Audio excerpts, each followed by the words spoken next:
Muli po ang taus-pusong salamat po sa bawat isa sa inyo pong pagbibigay at pagkakataon na makasama po namin kayo dahil alam ko po na kayo po ay sabik na rin pong maramdaman muli ang talaga namang kaginhawaan, Gloria at ningning ng ating lungsod.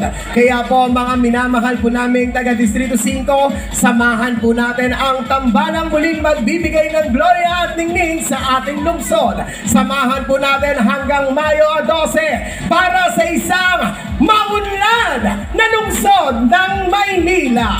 At sa mga pagkakataon po ito, kasama na po natin ang tambalang muling magbibigay ng Gloria at ningning sa ating lungsod. Palakpakan po natin Vice Mayor Gia Atienza at Yorme Isko Moreno.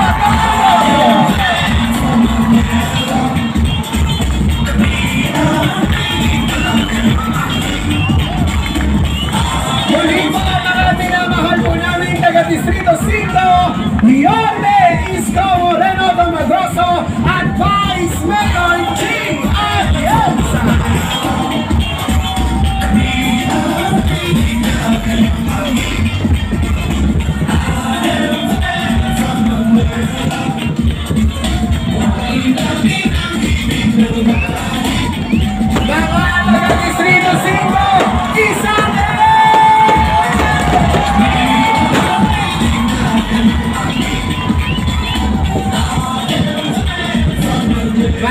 Maraming salamat sa inyong mainit na pagtanggap. Mga taga Distrito 5, isang A naman dyan!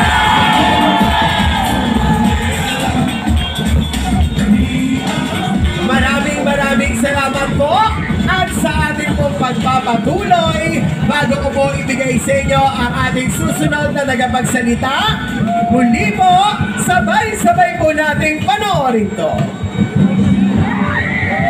Mula ko ng mga taon dito sa naging kagawin na lang ako kami. Muslim, alam niyong lahat ako lumaki dyan sa Amatista Street at malapit po sa amin, puro mga Muslim na. Kaya kung may Muslim man dito nakikinig ngayon, gusto ko alam niyo na ako ay inyong kapatid at ipaglalaban ko ang inyong boses balang araw dahil alam ko kayang pinakamasarap na maging kaibigan, kapatid na ipaglalaban ako hanggang sa dulo ng mundo.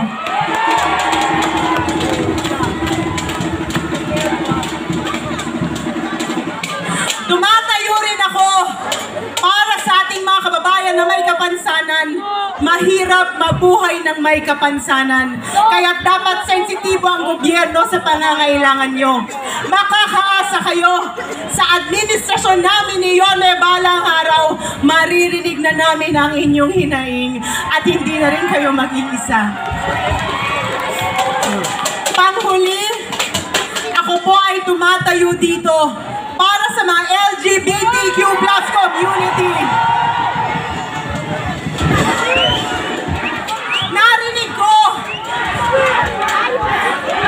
bata pa lang kayo, marami na kayong diskriminasyon na pinagdaanan sa buhay ninyo. Dito sa amin ni Yorme, makakaasa kayo na meron kayong patas na panlaban at mararamdaman nyo, nakakampi nyo ang gobyerno dito sa Maynila.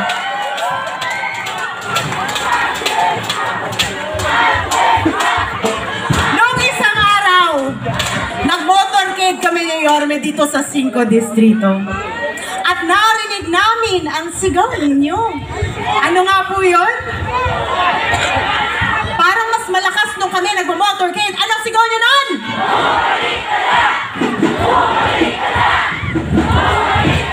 Mas malakas! Narinig ko yan? Huwag kayong mag-alala. Dahil babalik na si Yorme Isko Moreno Domagroso!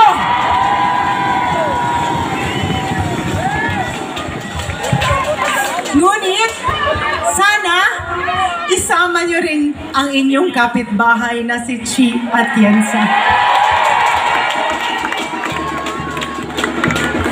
Ang trabaho po ng Vice Alcalde ay maging presiding officer.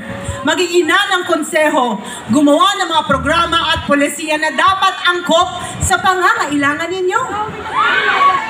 Kaya kung kayo ay maghahanap ng vice alkalde balang araw, kailangan maghanap kayo ng isang tao na alam nyong kaya nyong lapitan.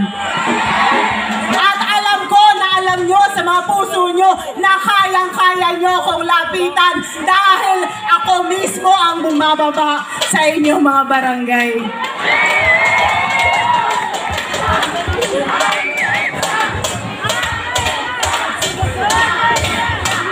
Ako man ang pang-anim sa magkakapatid sa aming pamilya. Alam ko sa aking puso, ako ang hinubog ng aking ama para ipagpatuloy ang nasimulan niya dito sa Maynila.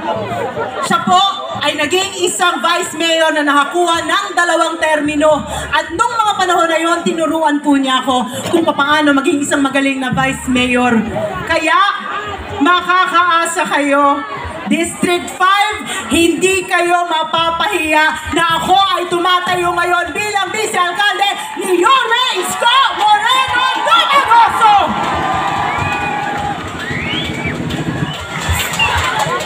Dahil naniniwala ako na ang suporta ko kay Yorme ay suporta ko sa bawat isang Manileño na nandito ngayong gabi.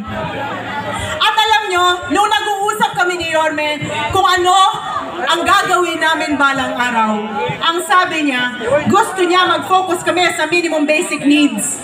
Pabahay, healthcare, edukasyon, at ako naman po ang tutulong pagdating sa livelihood.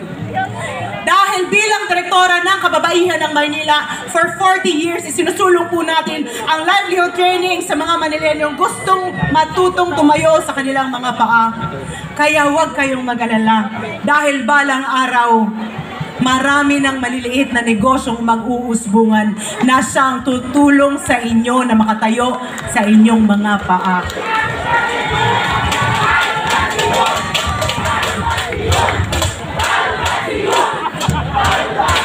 Pero, naririnig ko na tutulungan nyo kami ni Yorme. Tama po ba? Ako po ay nakikiusap sa inyo lahat. Kung mahal ninyo ako, sana tulungan nyo rin po ang aking pangalawang ama dito sa 5 distrito, si Congressman Amado Bagachin!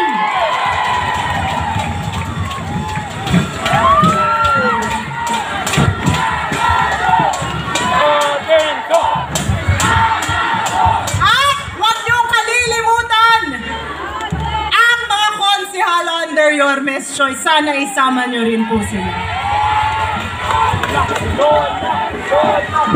Kanina, ang tawag sa akin ay liwanag ng Maynila.